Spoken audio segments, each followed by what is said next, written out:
Hey, it's Phil, and today I want to talk about the post-human condition, um, what it is, and what it means for the work that Journey and I are going to be doing.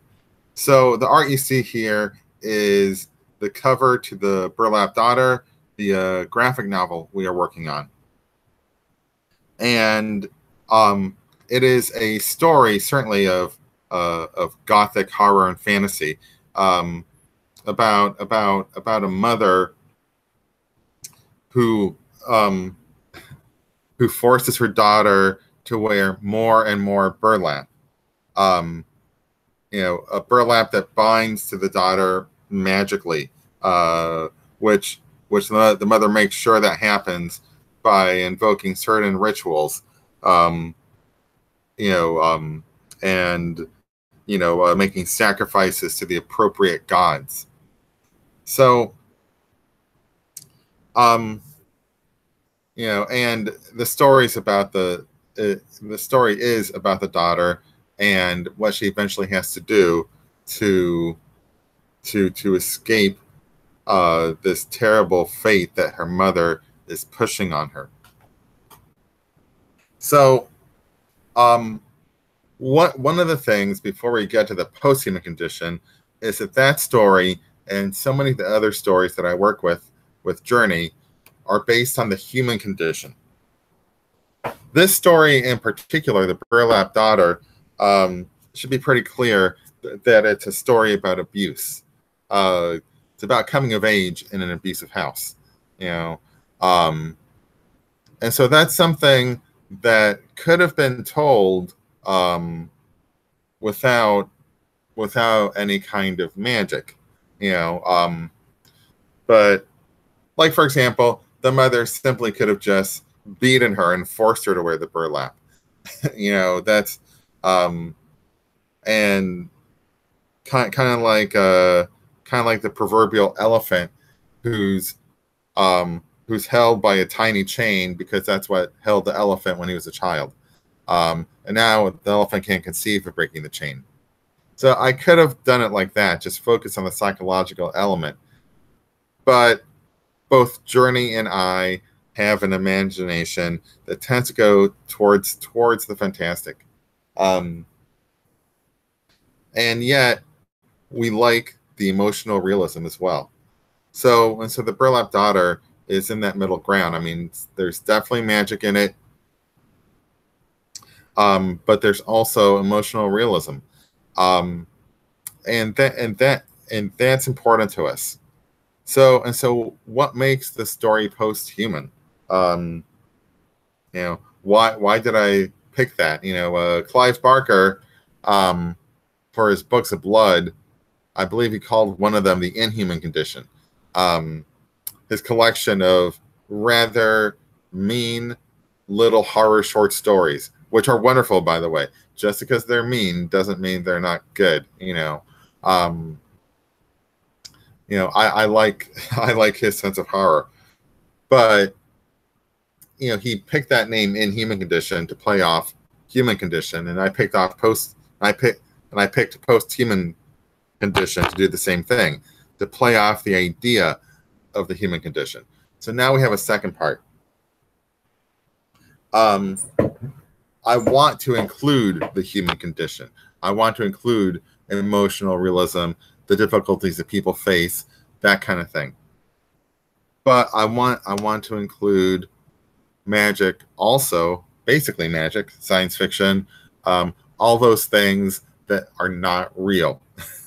I want to include what is not real. And if you hear me edging towards magical realism, kinda. So I want to include the things that aren't real, and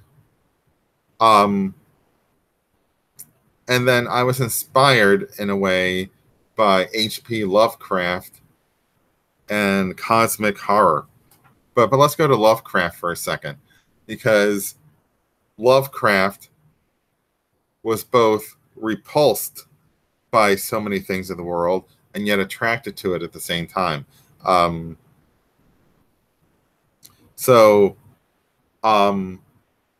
unfortunately, there's an element, and it's pretty clear if you just read his work. There's an element of racism in his work, and generally fear of modernity. So at the start, or fear of postmodernism, really. And if you read one of his most famous stories, A Call of Cthulhu, it starts with this paragraph about how ignorance is preferable to the knowledge that we're insignificant in this universe. That now here's Lovecraft getting magical too, because the person saying this is somebody who's seen the reality, which is that there are all these outer gods, and they're so alien to us and so powerful, and like Cthulhu could rise at any time and destroy the world, and we couldn't do a damn thing about it. So our insignificance scares the hell out of that narrator, but it scares Lovecraft too. The fear comes from Lovecraft. But let me ask you, how many of you are scared of our insignificance? How many of you, because there's a real version of that. Lovecraft was looking at scientists like Einstein coming up with the craziest stuff at that time, the bending of space and time by things of great gravity, the impossibility of knowing,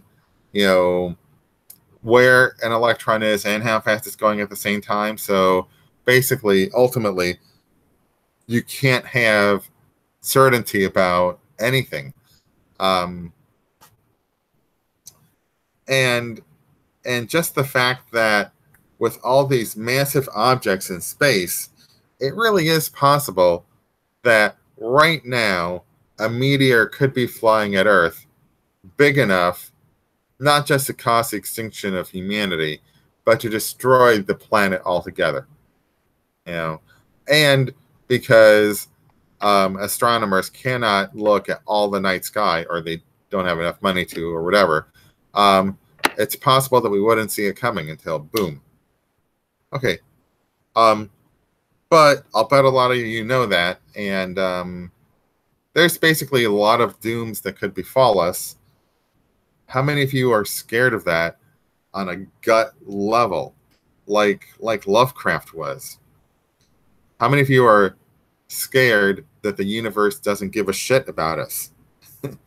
It doesn't bother me. I just take it as a given. But Lovecraft's fear was so powerful that it influenced generations of writers, people who wrote short stories, novels, role-playing games, video games, movies based on Lovecraft's fear. So now, one of the things that I find two things a little sad about that. As much as I love some of those works, some of them that are truly great. Again, I wonder how many of those people are basing it on their own fears, or if they're just borrowing Lovecraft's fears. But the other thing that I find a little sad about that is that Lovecraft was also fascinated. He wasn't just scared or repulsed. He was fascinated. There was something cool, something interesting about the strangeness of the universe, about the people he loathed. There was something that drew him to them. Why else write about them? Is it just loathing? You look at the deep ones and Lovecraft's fear that they are, mixing their DNA. Well, he didn't know that term, but still, that they are mixing their blood with ours, and but there's still some mixing going on, isn't there? and there's still great power, and there's still these, these ancient beings. What is it, Father Dagon and Mother Hydra? And it's like he's looking at these horrors that he's created through his fingers that are, and if he didn't want to look, he would just close the fingers, but he kind of opens them a little bit. Maybe it's what we feel when we go see a horror movie, or certain horror movies, like, so many people have dealt with the horrific side, the cosmic horror of an uncaring universe. By the way, uncaring doesn't mean hostile, or doesn't mean malicious. That's something that that I think is important to point out. But that aside, what about the cool stuff? What about the fascinating part of this imagination that he had and that he inspired so many others? That's actually what I like about cosmic. I don't want to call it cosmic horror. Let's call it cosmic fiction for now. I think about people traveling to other worlds, seeing things literally beyond human imagination. And the other way around, I see the gods coming to our world, and those gods. Okay, if you're playing it as a horror game or writing it as horror fiction, when the gods come, that's it. The world as we know it ends. But if the universe is really indifferent, isn't there another possibility? What if the gods come and they're kind of fascinated by us, like we would be fascinated by them? And what if these gods come and they do affect the world? And I'll get into the effect that they have, but we affect them too. Our worship affects them. We see how powerful they are. We realize that they're for real. We start worshiping them, and then we give them human characteristics, and they kind of change a little bit. So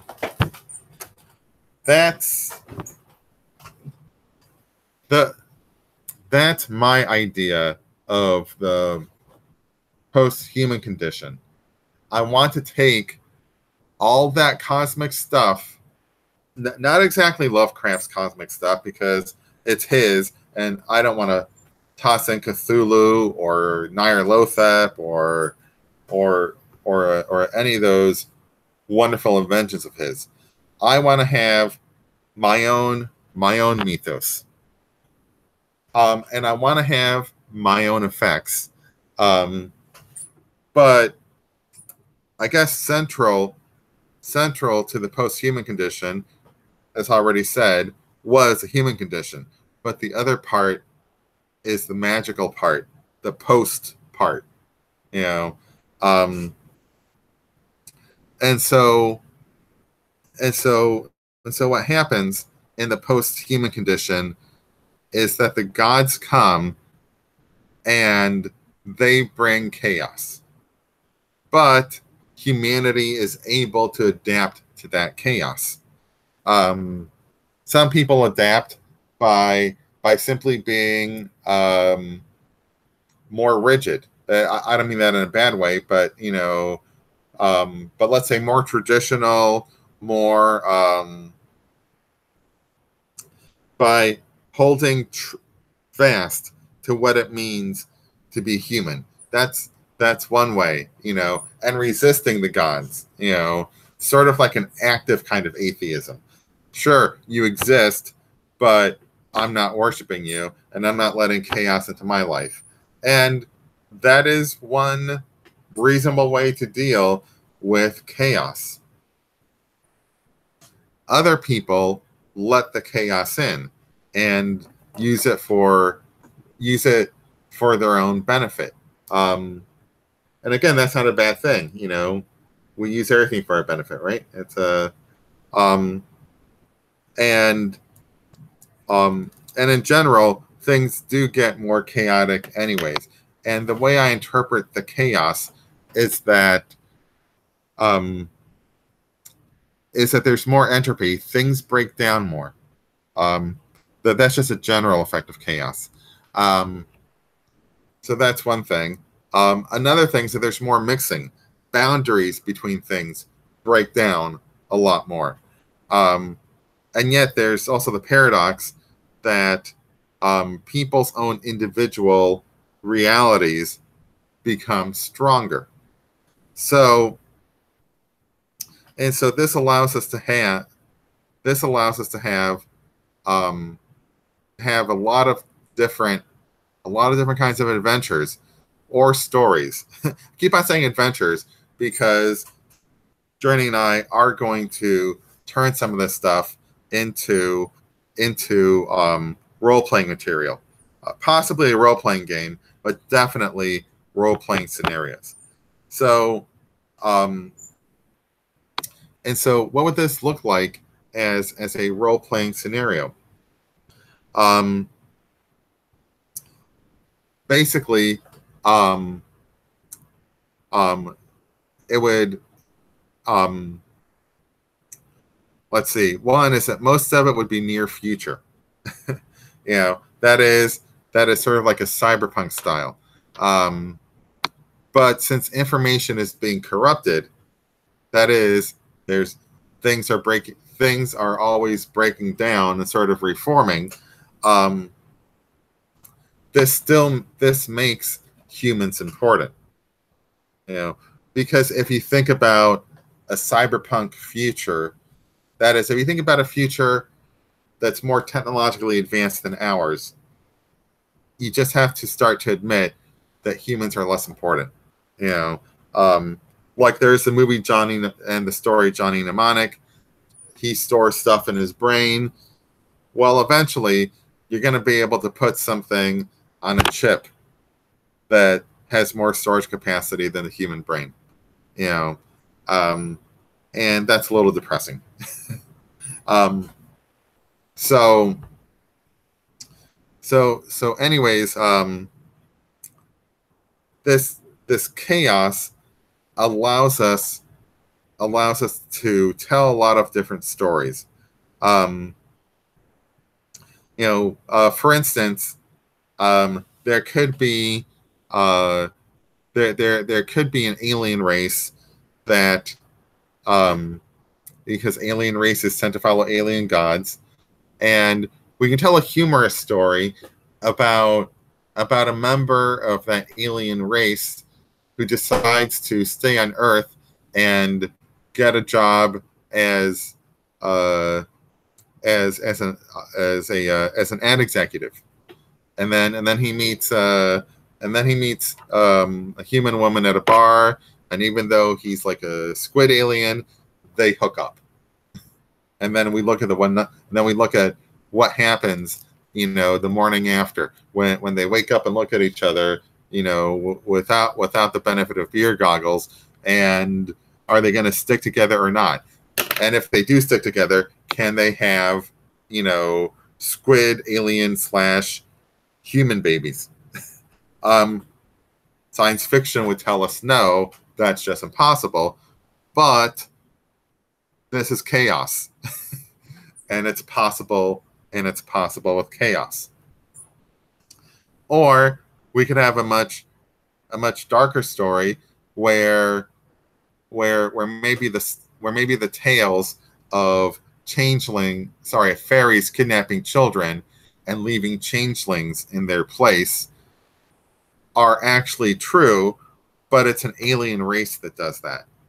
And what happens when they do that to an entire neighborhood? And then the kids come back, from that alien world, angry. And what do they do with the changelings who replace them?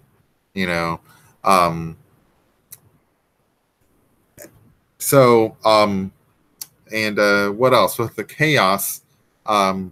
If you like cyberpunk stories, and I do, they make more sense because um, because information is breaking down, and humans have some power over the chaos, so humans can impose their will upon it. So humans are still important. You know, the hacker is still important. The archivist is still important. Yeah. So these are my concepts. You have these individual realities, kind of like the mother and the Burlap Daughter creates. She prays to a god who, by the way, doesn't really understand her all that well, but he knows, or it knows, that she wants power, and it grants her that power. And so when that happens, when that happens, she's able to do all these terrible things to her daughter, but again, the mother is just one person who's able to impose her reality on her view of reality on reality itself. And an entire world of people doing that. And this is what the gods bring. They bring this magical ability to humans. And that means that when we do the role-playing scenarios, the sky's the limit. Almost literally. I look forward to doing a scenario about the human tourist, who goes to an alien world. And the part of me that likes realism would have a hard time doing that in science fiction. I won't get into that, but there's only a million problems. But once you add this chaos, this magic, it becomes possible. It's just one impossible thing you have to believe in, and then everything else becomes possible. So